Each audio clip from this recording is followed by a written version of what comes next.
je vous propose de vous installer confortablement et de fermer les yeux. À travers cette séance, j'aimerais vous aider à avoir un déclic vous permettant d'être heureux. Pour cela, vous n'avez rien à faire, juste à écouter ces histoires que je vais vous raconter. Et pendant qu'une partie de vous plus inconsciente va trouver des solutions, une autre partie peut penser à autre chose. J'aimerais vous raconter l'histoire d'un petit garçon qui vivait dans le noir.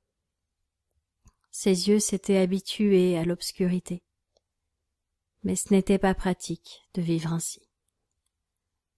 Parfois, il apercevait une source de lumière et il trouvait qu'il était vraiment chanceux. Mais la lumière finissait par lui faire mal aux yeux. Il ne réussissait pas à ouvrir les yeux complètement, et cela l'empêchait de partir à la recherche de plus de lumière. Il avait peur d'être ébloui ailleurs et de se retrouver seul et aveugle. Parce que seul, il ne l'était pas. En tout cas, il ne se sentait pas seul. Il y avait comme une respiration à côté de lui, qui lui apportait de la chaleur. Parce que je ne vous ai pas dit que dans le noir il faisait froid. Le soleil n'était jamais là.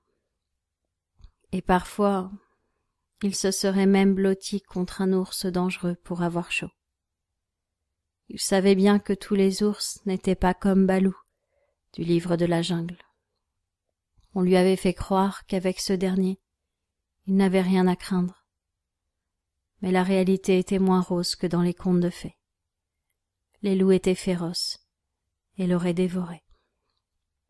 Oui, dans la vraie vie, il ne fallait compter sur personne, même pas sur sa propre famille. Dans la vraie vie, il valait mieux compter sur Shere Khan, que tout le monde craignait. Être dans son entourage assurait la sécurité. Ce petit garçon n'avait plus sa famille depuis 1 an. La nuit s'était abattue sur sa vie en rentrant de l'école. Et il s'était perdu dans tout ce noir. Le pauvre enfant n'avait pas compris ce qu'il s'était passé.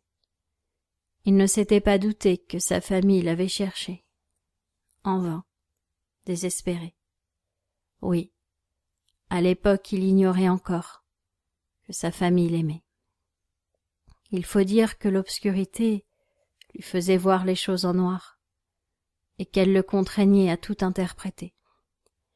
Il avait fini par se persuader que sa famille devait être bien contente de s'en être débarrassée. Il se disait que de toute façon, il devait être trop nul pour être aimé, et qu'il avait déjà beaucoup de chance d'avoir ce noir pour l'entourer. Parce que si même le noir l'abandonnait, seul le néant resterait à ses côtés. Le néant lui faisait si peur. Heureusement, il n'était pas seul. Il y avait cette respiration à côté de lui, une respiration qui faisait beaucoup de bruit. Il ne le savait pas encore, mais c'était celle d'un ogre. Celui-ci l'avait enlevé sur le chemin de l'école. Ce noir qui s'était abattu sur l'enfant n'était que son ombre. Oui, cet enfant vivait dans l'ombre d'un ogre qui avait pour projet de le manger. Je ne sais pas au juste comment cette histoire s'est terminée. Je sais simplement que l'enfant a regardé la vérité en face, qu'il a réussi à partir loin du noir. Il est très heureux depuis qu'il vit dans la lumière, depuis qu'il vit pour lui. Vous vous souvenez de cette fable de La Fontaine? Maître Corbeau, sur un arbre perché, tenait en son bec un fromage. Maître Renard, par l'odeur alléchée, lui tint à peu près ce langage. « Et bonjour, monsieur du Corbeau, que vous êtes joli, que vous me semblez beau.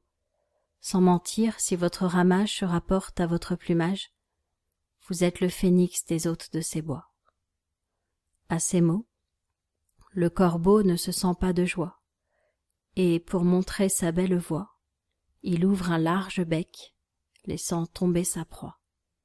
Le renard s'en saisit et dit « Mon bon monsieur, apprenez que tout flatteur vit aux dépens de celui qui l'écoute. Cette leçon vaut bien un fromage sans doute. » Le corbeau, honteux et confus, jura, mais un peu tard, qu'on ne lui prendrait plus. Ne vous avait-on pas prévenu avec cette fable? Le renard est un pervers narcissique qui flatte sa proie pour mieux la trahir après, la rabaisser ou la voler. Le pervers narcissique est un manipulateur qui peut vous complimenter à un moment pour mieux vous enfoncer l'instant d'après. Il arrive à vous faire croire que c'est de votre faute, mais que vous avez de la chance d'être avec lui. Je ne sais pas si vous avez vu Harry Potter, mais un pervers narcissique est comme un détraqueur. Les détraqueurs se nourrissent de la joie humaine et provoquent par la même occasion du désespoir et de la tristesse sur quiconque se trouve à proximité. Ils sont aussi capables d'aspirer l'âme d'une personne, laissant leur victime dans un état végétatif irréversible.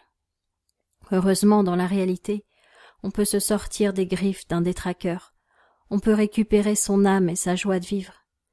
Que diriez-vous d'aller récupérer les bouts de votre âme que ce détraqueur manipulateur vous a volés, et d'apprendre dorénavant à vous en protéger?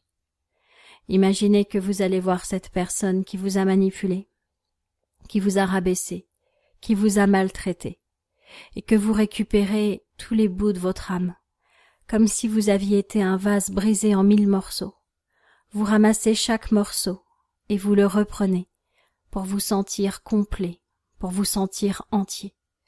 Une fois que vous aurez récupéré tous les morceaux de votre être, vous pourrez vous en aller. Vous pourrez être soulagé, vous pourrez être libre. Quand vous le souhaiterez, vous allez pouvoir revenir à la réalité, réouvrir les yeux doucement.